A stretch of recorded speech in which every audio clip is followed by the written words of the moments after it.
नमस्कार दोस्तों, आज बात करेंगे कि कोई भी शेयर ऊपर कैसे चढ़ता है और कोई भी शेयर नीचे कैसे गिरता है। आखिर वो कौन लोग हैं जो शेयर को ऊपर चढ़ाते हैं और वो कौन लोग हैं जो शेयर को नीचे गिराते हैं। सच है दोस्तों, शेयर ऊपर चढ़ाए जाते हैं, शेयरों के भाव ऊपर चढ़ाए जाते हैं, शेयरों के भाव नीचे गिराए जाते हैं। सबसे पहले तो ये जान लेंगे कि स्टॉक मार्केट है क्या। स्टॉक मार्केट में जहां शेयर खरीदे जाते हैं और जहां बेचे जाते हैं उसको कहते हैं स्टॉक मार्केट। अब ये जानते हैं कि स्टॉक मार्केट में लोग कहते हैं कि बहुत पैसा आता है, बहुत पैसा कमाया जाता है। आपने कमाया क्या कभी? कितने लोग हैं ऐसे स्टॉक मार्केट में जिन्होंने पैसा कमाया है? आखिर वो कौन से तरीके हैं जिनसे पैसा कमाया जा सकता है? वो तरीके जानने के इच्छुक आप हैं, सब लोग हैं, परंतु कोई ये जानने को इच्छुक नहीं कि शेयर का भाव आखिर क्यों बढ़ाया जा रहा है और शेयर का भाव आखिर क्यों गिर रहा है। दो तरह के लोग होते हैं दोस्तों स्टॉक मार्केट में, एक फंडामेंटल, एक टेक्निकल। टेक्निकल वाले कहेंगे जी चार्ट पे वीकनेस आ रही थी तो इसलिए गिर गया। फंडामेंटल वाले कहेंगे कि साहब चार्ट में यानी कि फंडामेंटल्स कंपनी के मजबूत थे इसलिए शेयर भाग गया। आखिर कौन है वो जो किसी भी भाव पर खरीद रहा है? आप तो महंगा नहीं खरीदते, हम तो महंगा नहीं खरीदते, आप सस्ता खरीद लेते हो, हम सस्ता खरीद लेते हैं। आखिर कौन है वो जो 5 रुपए का शेयर 500 रुपए कर देता है? आखिर वो कौन लोग हैं जो 500 रुपए का शेयर 5 रुपए ले आते हैं? आप लोग भी कभी फंसे होंगे स्टॉक मार्केट में किसी शेयर में, हम भी फंसे थे कभी। 2008 से हम लोग काम करते हैं। ऐसा नहीं है कि दोस्तों इस क्रोनोलॉजी को यानी कि सीक्वेंस को समझने के लिए सबसे पहले तो आपको ये जानना पड़ेगा कि स्टॉक मार्केट में कोई भी प्रोडक्शन का काम नहीं।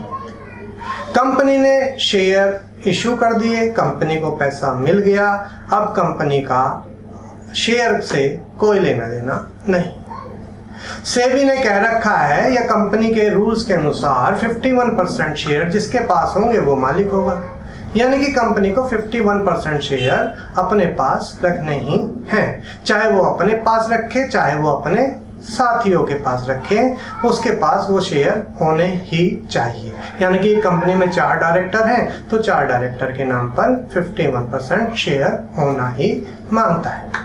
तो ये तो होगी रूल्स की बात। अब बात ये आती है प्रमोटर कौन होता है।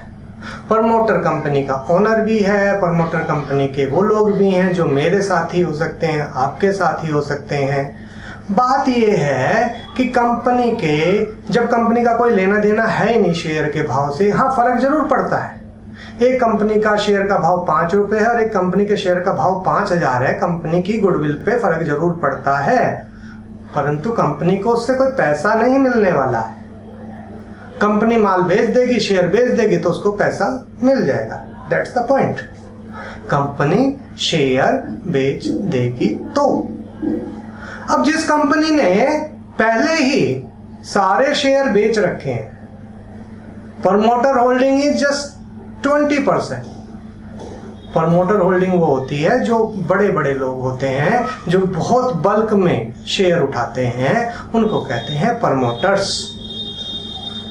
जिन्होंने जो है ही नहीं प्रमोटर्स होल्डिंग है ही नहीं, प्रमोटर्स होल्डिंग 20% है, यहाँ तक कि ओनर ने अपने जो शेयर थे वो भी गिरवी रख रखे हैं, तो उनको अपने शेयर का भाव ऊपर ले जाके क्या फायदा? बताइए क्या फायदा? मान लीजिए मेरे शेयर का भाव 100 रुपए है और मेरे पास होल्डिंग नहीं। होल्डिंग का मतलब है मेरे पास शेयर नहीं, मेरे पास रूल्स के मुताबिक 51% शेयर होना चाहिए। मुझे मालूम है कि मेरी कंपनी किसी काम की नहीं है, बेकार है, घटिया है, मेरी कंपनी को कोई प्रॉफिट नहीं हो रहा। अब मैं इस कंपनी से कैसे प्रॉफिट कमाऊं, यानी कि ऑपरेटर कैसे काम करता है, बकायदा मैं इसमें ये बता रहा हूं अनऑफिशियल। तो एक तरीका तो ये है कि मैं अपने 100 रुपए के शेयर को 1000 रुपए बना दूं। उसके लिए मुझे पैसा चाहिए, क्योंकि मेरे पास तो मेरे ही शेयर नहीं है, मेरी होल्डिंग 20% के आसपास है, होनी चाहिए 51%। परंतु मेरे शेयर को कौन खरीदेगा, मेरी कंपनी का मालिक कौन बनना चाहेगा? क्योंकि जो बड़े लोग हैं उन्हें तो पता है मेरी कंपनी किसी काम की नहीं है। अब मैं इस शेयर को क्यों ना नीचे ले जाऊं?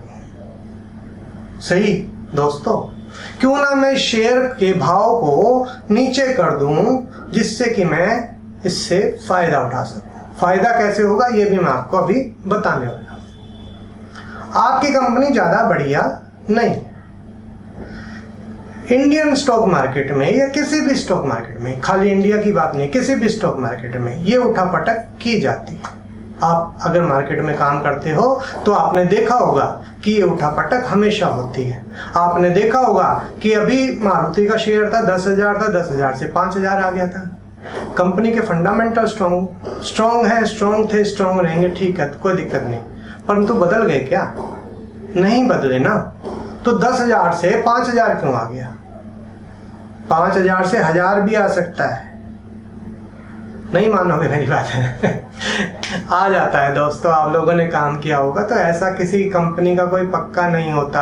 आपको अगर याद हो तो एक LML वेस्पा स्कूटर हुआ करता था, उसका शेयर भी था। LML वेस्पा स्कूटर जो था बजाज स्कूटर से ऊपर था।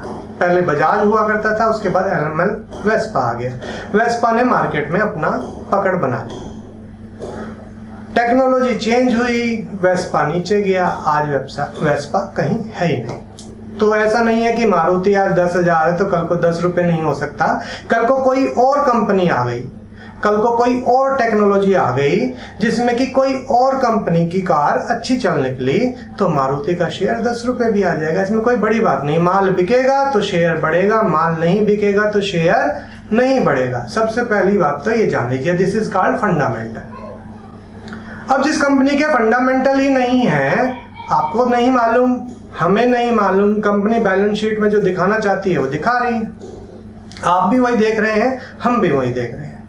हम बात कर रहे थे कि किसी कंपनी का शेयर आखिर कैसे बढ़ाया जाता है और कैसे घटाया जाता है। वो कौन से शेयर हैं जो आप बिल्कुल ना लें, हालांकि वो बढ़ सकते हैं परंतु गारंटी नहीं। तो खोखले शेयरों को आप ना लें, वो कैसे जानेंगे? उसके पीछे ये जानना जरूरी है कि शेयर कैसे बढ़ाया जाता है और कैसे घटाया जाता है। तो कैसे बढ़ाया जाता है पहले ये जानते हैं। मान लीजिए आपके पास आम है, बहुत सीधी सी भाषा में बात करता हूँ। पूरी मार्केट में एक आम है, आम यानी कि मैंगो का सीजन चल रहा है। मान लीजिए पूरी मार्केट में सिर्फ 1,000 किलो आम है, उसमें से 900 किलो आपके पास है। बड़े ध्यान से सुनना। अब मार्केट में कितना आम बचा? सिर्फ 100 किलो। वो 100 किलो आम अगर आप खरीद लो तो आप मार्केट में अपने आम को मुंह मांगे रेट पर बेच सकते हो। बेच सकते हो कि नहीं बेच सकते हो, अगर मार्केट में थोड़ी बहुत डिमांड है तो। डिमांड कैसे क्रिएट करेंगे वो सब बात की बात है। पहले ये जान लेते हैं कि आखिर शेयर मार्केट में शेयर का भाव कैसे बढ़ाया जा रहा है। 1,000 किलो आम है मार्केट में, उसमें से 900 किलो आपके पास है, 100 किलो और लोगों के पास है। अगर आप उस आम का भाव बढ़ाना चाहते हो तो आप क्या करेंगे? आप वो 100 किलो भी खरीद लेंगे। अब आपके पास सारी होल्डिंग होगी। अब आप मार्केट में हवा उड़ाएंगे कि आम का भाव, आम तो ये है, आम खाने से फायदा ये होता है, आम खाने से कोरोना चला जाएगा, आम खाने से ये हो जाएगा। तो यानी कि ये हो गई डिमांड क्रिएट करना। स्टॉक मार्केट में कैसे डिमांड क्रिएट होती है? न्यूज चैनल्स पे आवाजें आएंगी कि ये स्टॉक तो ये कर देगा, स्टॉक तो वो कर देगा। स्टॉक मान लीजिए 50 रुपए का भाव था तो टीवी पर न्यूज आई कि ये स्टॉक तो 150 रुपए हो जाएगा। 6 महीने के बाद वही आदमी आकर कहता है कि देखा, मैंने कहा था ना 150 रुपए हो गया। पर अंदर तो कुछ और चल रहा है मेरे भाई। आपके पास वो माल था ही नहीं। आपके पास तो सिर्फ 100 नंबर ऑफ शेयर थे। 100 नंबर ऑफ शेयर, 100 करोड़ मान लो, 10 करोड़ मान लो, कुछ भी मान लो। आम के रूप में बात करेंगे, आपके पास 900 किलो आम तो आप हमारे पास है, कंपनी के पास है, बाजार में तो सिर्फ 100 किलो आम। वो 100 किलो आम भी मैंने खरीद ली औने पौने रेट पर, ऊंचे रेट, 10 रुपए किलो, 20 रुपए किलो, 30, 40, 50, 60, 70, 80, 200 रुपए किलो। आम वही है, शेयर वही है। अब मुझे क्या फायदा? बात आती है कि शेयर का भाव बढ़ा के मुझे क्या फायदा? मेरा औचित्य क्या है शेयर का भाव बढ़ाने से? मेरा औचित्य है कि मैं इसको ऊंचे रेट पर आपको चिपका सकूं का सही, मैंने जानबूझकर चिपका सकूं वर्ड इस्तेमाल किया है। अब जब वो व्यक्ति टीवी पर आकर आपसे बोलता है कि देखा, मैंने कहा था ना 150 हो जाएगा, इस कंपनी के बहुत है, इसको ये ऑर्डर मिलने वाला है, इसको ये ऑर्डर मिलने वाला है, कंपनी ये करने वाली है, तो आपको लगता है यार बंदा तो सही कहता है, इसने कहा था 50 रुपए पे 150 हो गया, अभी कह रहा 500 हो जाएगा। मार्केट में माल नहीं, वहां से वो 250 हो जाता है। आप कहते हैं यार ये तो भागे जा रहा है। फिर से लोग आते हैं टीवी पर कि ये देखो भैया 1000 रुपये हो जाएगा। आप कहते हैं यार खरीद लो, यार खरीद लो इसको। आपने खरीद लिया, 250 में खरीद लिया, आपने 300 में खरीद लिया, 400 में खरीद लिया। अब क्या होता है, वो वहां से 300 आ जाता है, 400 से 300 आ गया। आपने कहा मंदा मिल रहा है, ले लो भाई। आपने मंदा ले लिया, वो वहां से 400 हो गया, आपने बेच दिया कि यार फिर से आ गया वो नीचे, आपने फिर खरीद लिया, वो फिर ऊपर चला गया, आपने फिर बेच दिया। तो दिस इज कॉल्ड ट्रैप। अब यहां पर ऑपरेटर या जिसके पास भी माल है, शेयर का भाव वही बढ़ा सकता है जिसके पास माल होगा। आम का भाव वही बढ़ा पाएगा जिसके पास माल होगा। आपने देखा होगा प्याज कभी तो 20 रुपए किलो बिकती है और कभी 100 रुपए किलो भी बिक जाती है। कारण सप्लाई कम कर दी जाती है या सप्लाई नहीं होती। सप्लाई नहीं होगी तो माल का भाव ऊंचा कर सकते हैं। अब वहां पर 2-3 बारी ऊपर नीचे रेट को किया जाता है। आपको भी पता लग गया यार कंपनी बहुत बढ़िया है, पहले 50 रुपए पे थी, उस बंदे ने बोला हुआ है और वो बंदा जो बोलता है सही बोलता है। आपने वहां पर 300 रुपए 350 रुपए में खरीद लिया। इस बारी वो 300 रुपए तोड़ गया, मैं वहां पर अपना माल बेच रहा हूं। मेरा माल कितने का था? 50 रुपए का। मैं वहां पे माल अपना बेच रहा हूँ 300, 350, 400, जहां पर मेरे को माल चिपकाया जा रहा है मैं चिपकाता जा रहा हूँ। अब माल 300 के नीचे आ गया, रेट जो है भाव 300 के नीचे आ गया। टेक्निकल एनालिस्ट यहां पर आते हैं, टेक्निकल एनालिस्ट कि 300 का भाव तोड़ दिया, सपोर्ट तोड़ दिए, अब तो ये गिरावट में 300 से 280 हो गया। 280 से, क्योंकि मैं भी जानता हूं ना टेक्निकल, अगर मैं ओनर हूं तो मैं भी जानता हूं टेक्निकल की यहां पर सपोर्ट थी, मैं तोड़ूंगा इसको। मैंने तोड़ दिया। 280 पे आके मैं फिर से ऊपर चला गया, मैंने फिर भाव बढ़ा दिया। अब तो टेक्निकल एनालिस्ट भी क्या करेगा, अब 280 का सपोर्ट ले लेगा। आप नहीं लेंगे, आप कहेंगे यार तोड़ जाता है सपोर्ट फिर आ जाता है ऊपर। ऐसा आपके साथ भी हुआ होगा कभी। अब 280 से फिर वापस 300, 350 और इस बारी जो है गुडविल बन जाती है। और इस बारी जो शेयर है वो पिछले हाई काट के 400 जो कि था उसके ऊपर जाके खड़ा हो जाता है। दोस्तों सारे हाई काट गया वो अपने पुराने। अब तो शेयर ऊपर जाएगा। शेयर में अंदर क्या है, कंपनी में अंदर क्या है आपको नहीं मालूम। वहां पर सब लोग खरीदने आ जाते हैं, टेक्निकली भी खरीदने आ गए क्योंकि ब्रेकआउट आ गया। आपने भी माल खरीद लिया, सबने माल खरीद लिया। मेरे को माल बेचना था, मेरे को डिमांड मिल गई, मेरे को डिमांड मिल गई, जिसकी मैं बात कर रहा था कि डिमांड कैसे क्रिएट की जाए। मैंने माल उठा के बेच दिया, वो वहां से 400 से वापस नीचे की रेंज में आ गया। तो जो अच्छे टेक्नीशियन है वो जैसे ही 400 से नीचे आएगा अपना माल काट देंगे। जैसे 400 से नीचे आया, जो अच्छे टेक्नीशियन है उन्होंने अपना माल काट दिया, नुकसान में काट दिया। परंतु आपने नहीं काटा, पब्लिक ने नहीं काटा, पब्लिक नहीं काटती है, पब्लिक को नुकसान पसंद नहीं है कि फिर आ जाएगा यार, ऊपर टीवी पे भी कहता है उस आदमी की बड़ी अच्छी गुडविल है। अब वो वहां से जैसे ही लोग बेचेंगे माल अपना, जो टेक्नीशियन है, तो वो 400 से 300 आ जाएगा। अब इसके नीचे जो सपोर्ट है 280 की लास्ट प्राइस, जहां पे कि वो जाके फिर से ऊपर आया था, वो उसको भी तोड़ जाएगा। टेक्नीशियन कहेंगे कि पुरानी सपोर्ट टूट गई है, यहाँ पर वीकनेस है, इसको बेच दो, इससे निकल जाओ। आप कहेंगे नहीं भाई, हम तो नहीं निकलेंगे, अब तो बहुत ज़्यादा लॉस हो गया। अब वो जो शेयर है वहाँ से 280, वहाँ से 200, वहाँ से 150, वहाँ से 100, 100 से फिर 150 हो जाएगा, फिर वहाँ से 50 रुपये, 50 से 25 रुपये आ जाएगा। इस सारे प्रोसेस में टाइम लगता है दोस्तों, किसी में 1 साल, किसी में 2 साल, किसी में 3 साल, किसी में 5 साल, किसी में 6 साल, क्योंकि जितनी ज़्यादा शेयर की नंबर होंगे उतना ज़्यादा प्रोसेस में टाइम लग जाएगा। 2 महीने में कुछ नहीं होता। तो आपको ये देखना है, इस सारी कहानी को सुनने से फायदा ये है कि स्टॉक मार्केट में आपको ये जरूर देखना है कि जिस शेयर में प्रमोटर की होल्डिंग कम है, जैसे मान लीजिए सिर्फ 20% है, 10% है, 15% है, वो शेयर आपने तो नहीं खरीदना है, क्योंकि उस शेयर को चलाने वाला का कोई उसमें इंटरेस्ट है ही नहीं। दूसरी बात जो है वो है फंडामेंटल की।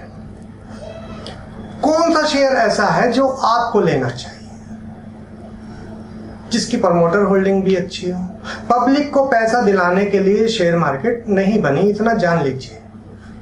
ये शेयर मार्केट में पैसा जो है छीनने की जगह है, आपकी जेब से मैं अपनी जेब में कैसे लाऊं, बस इतना सा गुर है। अगर आपको वो आता है तो आप शेयर मार्केट में एंटर करिए, अगर आपको वो नहीं आता है तो पहले सीख लीजिए, उसके बाद इसमें घुसिए। ये समुद्र है, यहाँ पर बड़ी मछली छोटी मछली को खा जाती है। पब्लिक हमेशा छोटी मछली है। छोटी मछली का मतलब है उसके पास, किसी के पास 100 शेयर है, किसी के पास 1000 शेयर है, किसी के पास 2000 शेयर है। आपके लाख 2 लाख रुपए से, आपके करोड़ 2 करोड़ रुपए से आप शेयर के भाव को ऊपर नीचे नहीं कर सकते। कौन कर सकता है? जिसके पास शेयर होंगे। किसके पास शेयर होंगे? प्रमोटर्स के पास। आपको एक अच्छा सा उदाहरण दिखाता हूँ। रुचि सोया, आपने देखा कि रुचि सोया के बारे में भी बताया गया है कि रुचि सोया इतने गुना भाग गया, 1000 गुना भाग गया, ये भाग गया, वो भाग गया। क्या इन्वेस्टर को कुछ पैसा मिला उसमें? शायद आपको नहीं मालूम, इन्वेस्टर को ना मिला कुछ भी। अगर आप उसकी प्रमोटर की होल्डिंग देखेंगे, रुचि सोया, पहली बात तो ये है कि रुचि सोया नीलाम हो गया, नीलामी के दौरान में पतंजलि ने उसको खरीद लिया। अब जो नंबर ऑफ शेयर थे, यानी कि जिसके पास भी वो शेयर थे, किसी के पास तो थे, अगर आप प्रमोटर होल्डिंग उठाकर देखेंगे तो वहां पे नंबर ऑफ शेयर सारे पब्लिक के पास थे, मालिक के पास कुछ नहीं था। जिसके पास 100 नंबर ऑफ शेयर थे उसको 1 शेयर मिलेगा, ये डिसाइड हुआ। अब उसको 1 शेयर का भाव, 1 शेयर का पैसा मिलेगा। अब अगर आप उठा के देखें तो पतंजलि के पास ही नंबर ऑफ शेयर हैं सारे। तो जब पतंजलि के पास ही 90% ऑफ शेयर हैं तो पतंजलि उस शेयर को कुछ भी बना सकती है। तभी तो वो शेयर जो कुछ भी नहीं था, 2 रुपये, 5 रुपये, 10 रुपये, जो भी भाव था उसका, आज की डेट में बहुत ऊपर भाव आ गया, 1400, 1500, जो भी रेट चल रहा है। तो क्रक्स इस पूरे वीडियो का ये है कि शेयर लेते समय प्रमोटर होल्डिंग को जरूर देखिए। आपका ड्राइवर कौन है? अगर ड्राइवरलेस गाड़ी है तो शेयर नहीं जाने वाला भाई। दूसरी पॉइंट एक और बताने वाला हूं कि अगर आप अच्छे से इन्वेस्ट करना चाहते हैं तो उस स्टॉक को लीजिए जिसका प्रोडक्ट आप इस्तेमाल करते हो। जैसे मेरे साथी हैं, एक बारी वो पूछ रहे थे कि भाई कौन सा शेयर लें, तो हमने उनसे पूछा कि भाई आप अपने घर में क्या प्रोडक्ट इस्तेमाल करते हैं। वो बोला भाई मैं तो कोलगेट इस्तेमाल करता हूँ। मैंने कहा चार्ट उठा के देख लो। कोलगेट कोलपाल के नाम से है। कोलगेट जो है, मैंने उनसे पूछा कि क्या आप टूथपेस्ट जब लेने जाते हैं तो अगर दुकानदार आपको बोले कि नहीं कोलगेट मत लीजिए, आप दूसरा ले लीजिए, पेप्सोडेंट ले लीजिए या और कोई ले लीजिए, विकोवस दंत ले लीजिए, तो क्या आप लेते हैं? तो उसने कहा ना भाई, मैं कोलगेट ही लूंगा। अगर आप भी कोई ऐसा प्रोडक्ट जिसको आप हर महीने या रोज या 6 महीने के बाद बाजार में लेने जाते हैं और आपको कोई कुछ भी कहे कि नहीं भाई, और आप कहें, कोई कुछ भी कहे आपको कि भाई ये आप ये नहीं ये ले लीजिए, ये नहीं ये ले लीजिए, पर आप कहते नहीं भाई मैं तो ये ही लूंगा, तो उस कंपनी के शेयर को आप इन्वेस्ट कर सकते हैं लंबे समय के लिए। वो शेयर आपको फायदा देगा क्योंकि वहां पर कंपनी का माल बिक रहा है। This is called fundamental. तो ये थी वीडियो मेरी, आपको अगर अच्छी लगे तो बताइएगा जरूर कमेंट्स करके। दोस्तों मैं 2007 से काम कर रहा हूँ मार्केट में, काफ़ी ऊपर और नीचे मार्केट में देखा है, तो जिसमें मैंने फंडामेंटल भी सीखा, टेक्निकल भी सीखा, ऑप्शन भी सीखा, और फंडामेंटल के जो किताबी तरीके हैं वो तरीके नहीं काम करते हैं। आपको खुद सोचना पड़ेगा कि मैं अगर मालिक हूँ तो मुझे क्या फ़ायदा है, मुझे कैसे फ़ायदा।